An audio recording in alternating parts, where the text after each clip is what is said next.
আসসালামু আলাইকুম সবাইকে। এখন হচ্ছে একটি কেক বানাবো। তার জন্য যা লাগবে একটি ডিমের কেক বানাবো। তার জন্য যা লাগবে আমাদের প্রথমে একটি ডিম, 1 কাপ ময়দা, 1 কাপ চিনি, baking powder, orange colour, vanilla essence যেটা চকলেট ফ্লেভার ছিল। ডিমটা ফেটে নিয়েছি। ডিমের সাদা অংশটা হচ্ছে একটু আলাদা করে ব্লেন্ড করে নিব যতক্ষণ পর্যন্ত ফেনা না হয়। ফেনা হওয়ার পর হচ্ছে আমরা চিনিটা দিয়ে দিব। এই যে ডিমের সাদা অংশটা এরকম ফেনা এরকম হবে। এটা একটু ফুল করে নিব কিছুক্ষণটা। এরপর হচ্ছে আমরা চিনিটা দিয়ে দিব।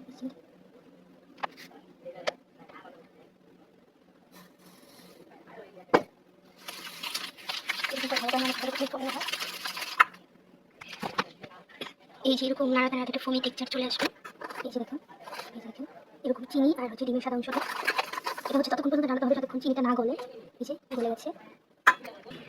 ডিমের কুসুমটা দিয়ে দিয়েছি। এই যে আর এটা এখন নাড়াতে থাকবো। ফুলটা আমার হাতে এই জন্য এরকম ভালো করতে পারছি না। এরপর হচ্ছে ভ্যানিলা এসেন্স যেটা চকলেট ফ্লেভার এসেন্স, এটা দিয়ে দিব।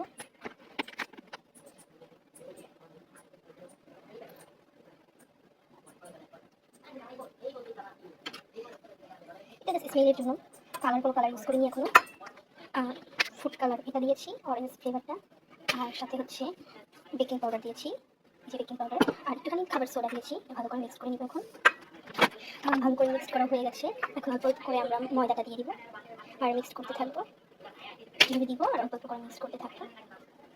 মিক্স করে নিই। সয়াবিন তেল দিয়ে নিব অল্প করে।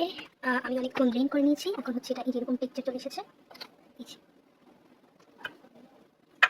এই যে কোনটা বাটি নিয়ে নিয়েছি, এটা হচ্ছে একটা কেকের মোল্ড। আর একটা কাগজ কেটে নিয়েছি গোল করে। প্রথম হচ্ছে অয়েল ব্রাশ করে নিব, তারপর হচ্ছে কাগজটা দিব। এই যে অয়েল ব্রাশ করে নিয়েছি, এবার কাগজ দিয়ে নিয়েছি। এখন হচ্ছে এটা ঢেলে দেবো আমি। বিসমিল্লাহ।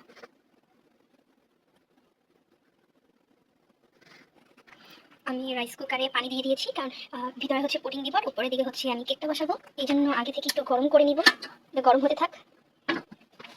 আর রাইস কুকারের উপরে এই টাইপের ছাঁকনি টাইপের এটা দিয়ে নিব। এরকম একটা কাগজ এটার উপরে দিয়ে দিব, যাতে হচ্ছে রাইস কুকারের পানিটা যাতে না লাগে। যেরকম করে দিকে ভিতরে দিতে হবে।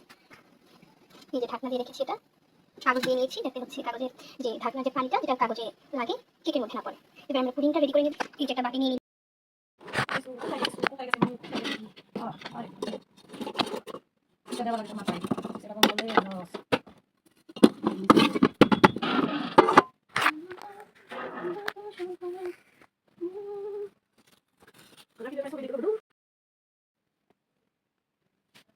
একটা ডিমের কেক বানিয়েছি অনেক সুন্দর করে। মাশাআল্লাহ মাশাআল্লাহ মাশাআল্লাহ, কত স্পঞ্জি হয়েছে দেখুন। এই যে